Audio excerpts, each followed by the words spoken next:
Hello, welcome back. So, about 3 weeks ago I completed digital music and sound art course, and a couple of weeks ago I went to see the degree show for it. While it's still fresh in my mind-ish, I would like to talk about it, just to give people who are considering going on the course an idea of what it's like. About 3 years ago I uploaded my digital music and sound art showreel to YouTube so people could have a look at it. When I made that showreel, I was actually jumping ship from another course. I was training to be a primary school teacher, and it's fair to say that I believe, do something that you love. Don't just do something that you think will be a good career move. Your life for too long.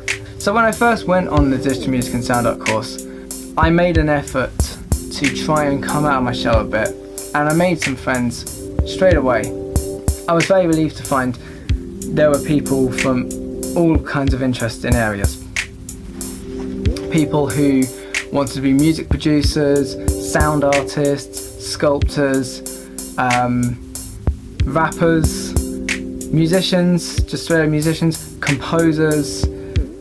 Also, there was just so many different sort of perspectives coming onto the course, and I've heard that it's different in other years, but my cohort was so dynamic and so engaged with each other that even if someone was doing a kind of work that you didn't necessarily do yourself, it didn't matter.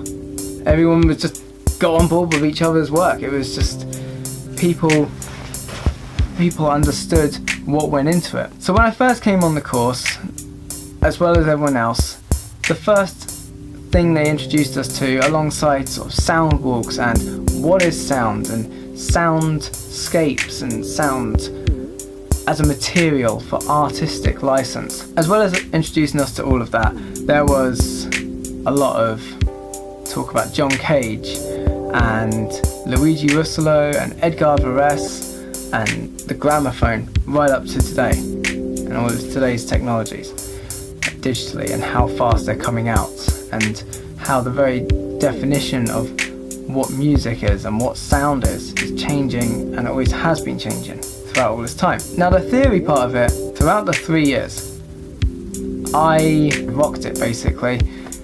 I've been for a few years now a very good researcher, a very good essay writer, and a very good head for theory and tying different ideas together. But what I didn't realise going into the course, even though it said it, was just how much focus is placed on the practice. It's a very practice-based course, so that is something that is worth noting. If you're into theory, there is a place for you on the course, but practice is where it all is. And this was something I found to be a struggle. A lot of emphasis was placed on learning some sort of codings, learning pure data and Max MSP and Max for Live, learning DAWs like Logic Pro and Ableton Live, which is one of my favourites. It was a steep learning curve from the get-go. And learning how to send stems of sound to multiple speakers, so you could do 5.1 surround sound or 7.1 surround sound, and perhaps even go on to work like Motus or Beast, where there were hundreds of speakers. The first year for me, certainly the first semester, was such a steep learning curve that my grades were, average at best. By the end of the first year, however, we were given a multiple choice, and I decided I'm going to take my chance and do a sound installation.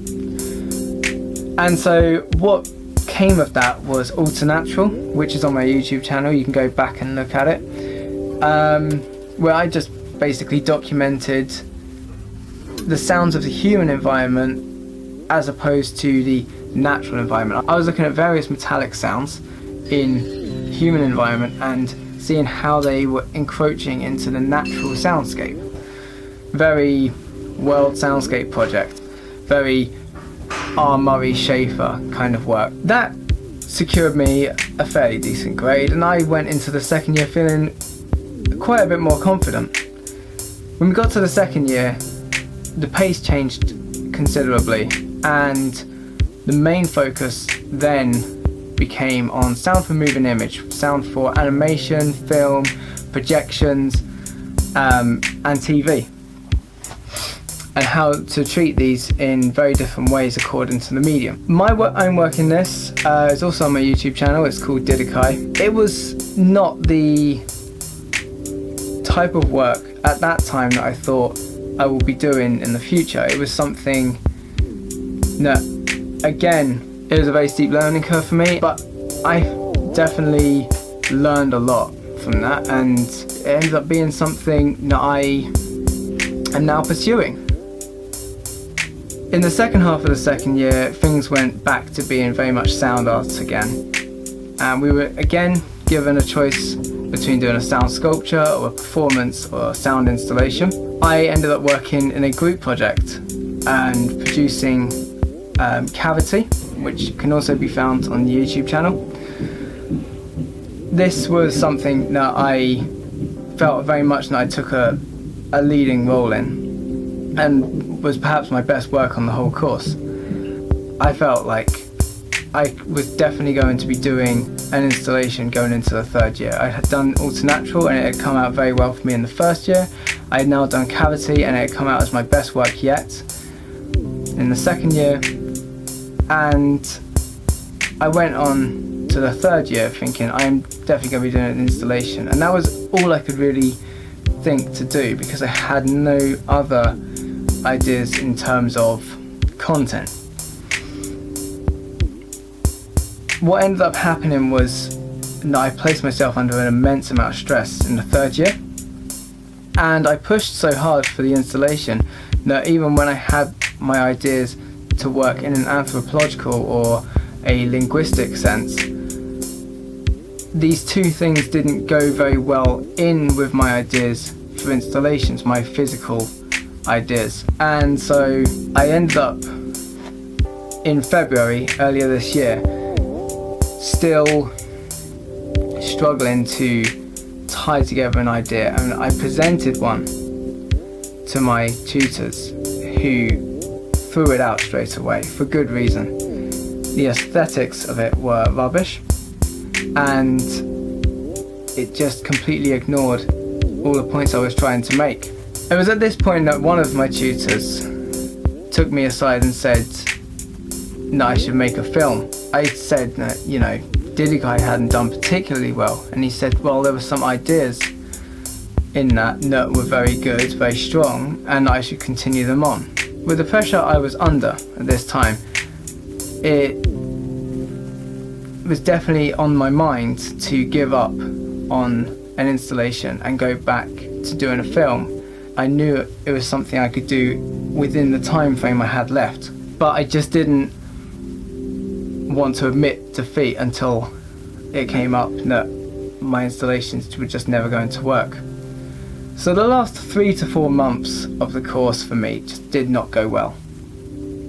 In the end, I learned a lot, but the stress I placed myself under just made the overall experience very negative compared to the first 2 years. And this is something that I've learned and will take forward. That's where I am now. I've just got to the end of the course about 3 weeks ago. Like I said, I'm making this video to show people who are thinking of going on the course what the experience is like. So these are 4 pieces of advice I have for anyone going on this course. First piece of advice: get involved in everything. I live 20 miles away, not that sociable, and I have a family, so it just wasn't something that I was always comfortable with.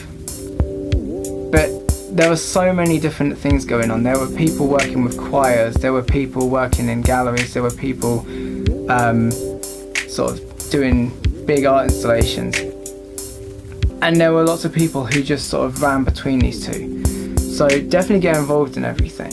Which brings me on to my second point: be prepared to wear a lot of different hats. don't think you're going in there to just be an artist or a musician or a composer, because everyone on that course, certainly in my class, was so used to communicating ideas across mediums that they weren't necessarily that interested in. It just created an atmosphere where we could all communicate and feel comfortable, basically. It was a much more comfortable experience than I've heard in some of the other years, so be like my class was. My third piece of advice, rather this piece of advice should go first really. Be prepared for a practice-based course.